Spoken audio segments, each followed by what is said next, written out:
రైళ్లలో చైన్ స్నాచింగ్లకు పాల్పడుతున్న దొంగల ముఠాని గుంతకల్లు రైల్వే పోలీసులు అదుపులోకి తీసుకున్నారు.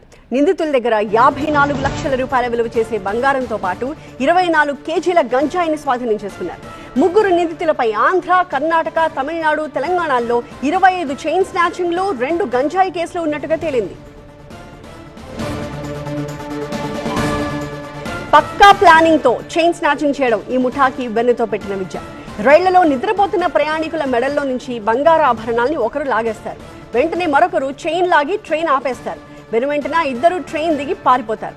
ఆ ఇద్దరిని వాహనంలో ఎక్కించుకుని వేరే చోటికి తీసుకెళ్లడం మూడో వాడి పని. ఎప్పటి నుంచో ఇలా దొంగతనాలకు పాల్పడుతున్న ఈ ముఠాని ఎట్టకేలకు పోలీసులు అరెస్ట్ చేశారు.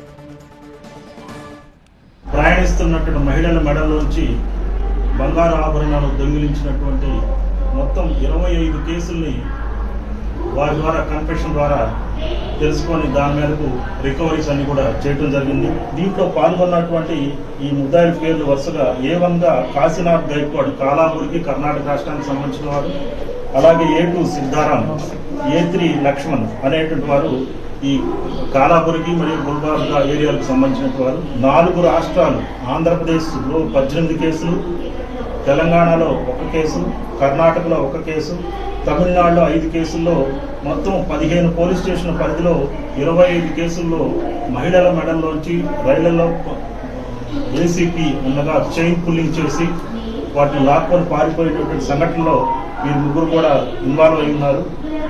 అలాగే గతంలో గంజాయి ఒకసారి రవాణా చేస్తూ పోలీసు వారి కదలికను చూసి ఆ గంజాయిని వదిలివేసి వెళ్ళినటువంటి కేసులో కూడా ఈ ముగ్గురే బాధ్యులని చెప్పేసి వారి యొక్క ఒప్పుకోల మేరకు తెలుసుకోవడం జరిగింది.